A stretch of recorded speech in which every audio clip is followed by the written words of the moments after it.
વડોદરાના ફેમસ લીલી ડુંગળીના પોચારું જેવા ભજીયાની અલગ રીત. તો વિડીયોમાં લાસ્ટ સુધી બન્યા રહેજો.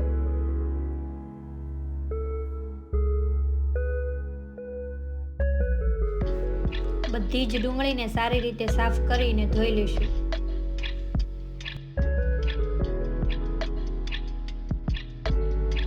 ત્રણ થી 4 લીલા મરચા, લીલું લસણ ને ધોઈ લેશું.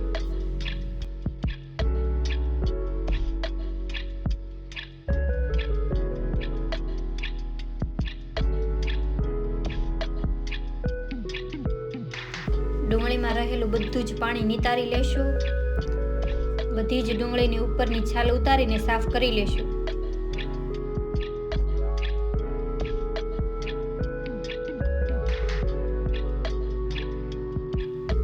ડુંગળીને ગોળ કાપીશું.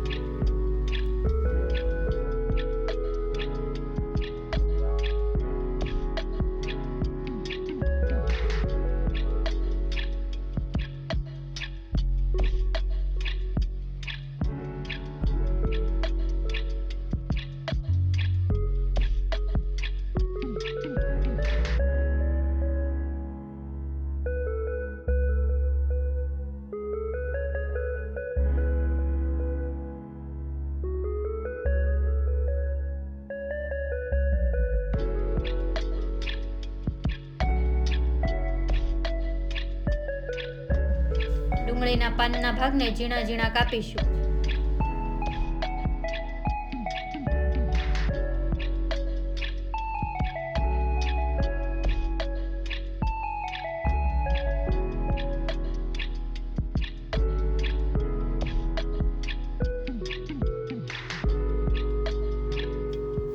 ડુંગળીના પાન નાખવાથી ભજીયાનો સારો એવો ટેસ્ટ આવે છે. બધી જ ડુંગળી કપાઈ જાય પછી લીલું લસણ ઝીણું ઝીણું કાપીશું. લીલા ધાણા કાપીશું.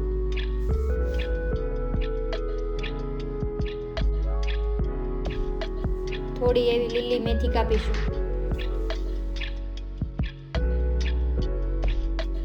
મરી, જીરું ને આખા ધાણાને અધકચરા ખાંડીશું.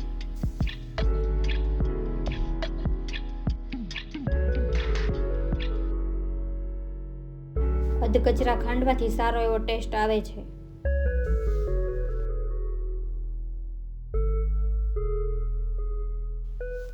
લસણની કળિયું, થોડો એવો આદુનો ટુકડો ને લીલા મરચાની પેસ્ટ બનાવી લઈશું.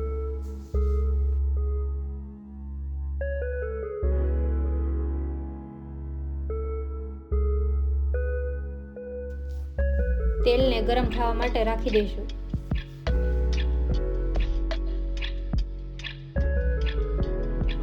તેલ ગરમ થાય ત્યાં સુધીમાં ભજીયાનો બેટર બનાવી લઈશું.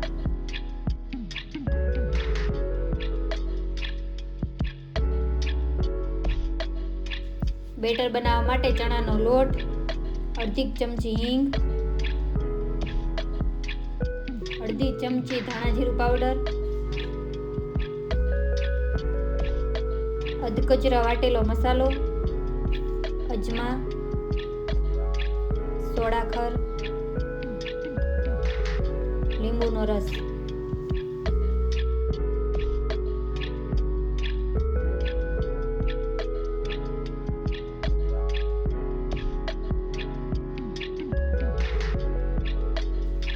બધી જ વસ્તુને મિક્સ કરી ઉપરથી થોડું પાણી નાખતા જશું ને બેટર બનાવતા જશું.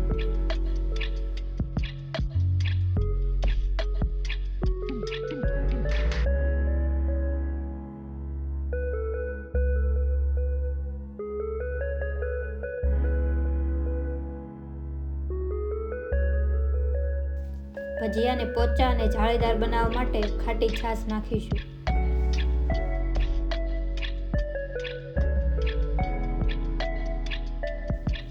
ઝીણું કાપેલું લીલું લસણ, ધાણા, લીલી મેથી ને ડુંગળી નાખીને બધી જ વસ્તુ હલાવી લઈશું.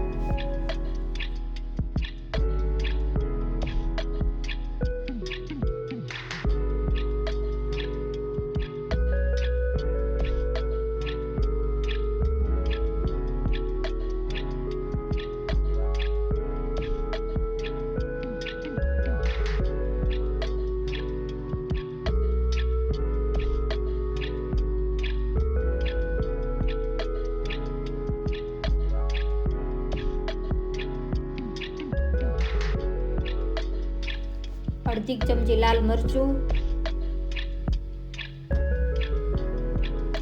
સ્વાદ મુજબ નમક. લાલ મરચું નાખવું હોય તો નાખી શકો, નહીતર સ્કીપ પણ કરી શકો છો.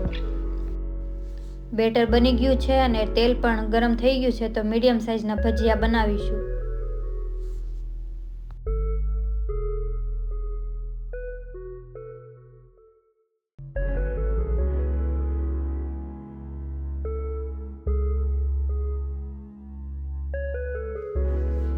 ધીમા ગેસ પર ભજીયાને પાકવા દેશું.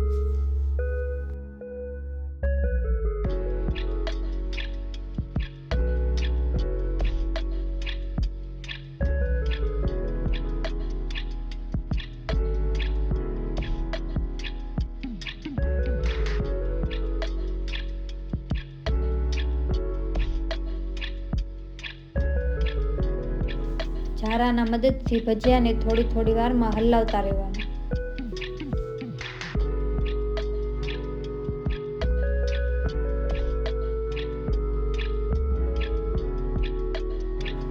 ભજીયા ગોલ્ડન બ્રાઉન થાય ત્યાં સુધી પાકવા દેવાના. પાકી જાય પછી તેને અલગ કાઢી લેવાના.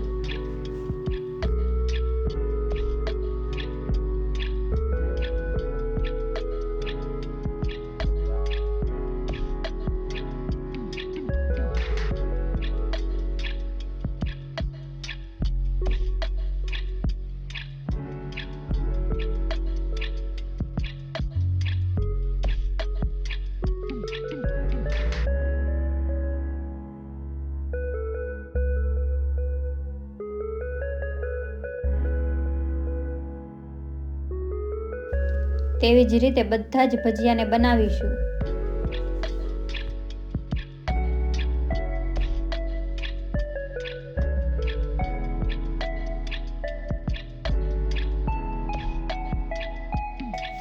લીલી ડુંગળીના ભજીયા સાથે ખાવા માટે મીઠી ચટણી બનાવીશું. આંબલી, ગોળ ને 1 ગ્લાસ જેટલું પાણી. ખજૂરને કાપીને અથવા તો આખો લઈ શકો છો. ખજૂરને નાખીને ઉકળવા માટે રાખીશું. ચટણી ફૂલ ઉકળવા દેશું. ચટણી બની જાય પછી તેમાં ધાણા જીરું અને કશ્મીરી મરચું નાખીને હલાવી લેશું.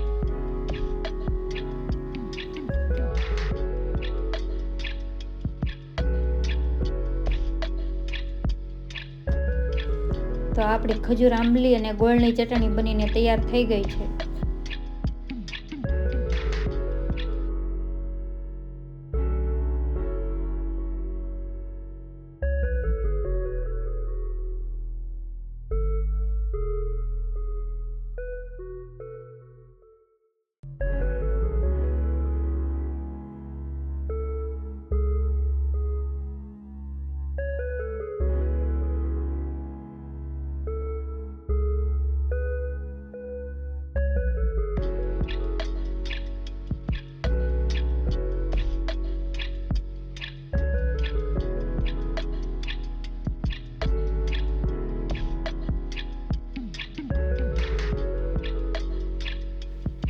ભજીયાને તોડીને જોઈએ તો એકદમ પોચા રૂ જેવા અને જાળીદાર બન્યા છે. તો તમને અમારા લીલી ડુંગળીના ભજીયાની રેસીપી કેવી લાગી? વિડીયો ગમ્યો હોય તો લાઈક કરો, શેર કરો, કોમેન્ટ કરો અને એકવાર ઘરે જરૂરથી ટ્રાય કરજો. અમારી ચેનલમાં નવા હોય તો ચેનલને સબસ્ક્રાઈબ કરી દેજો. Thank you.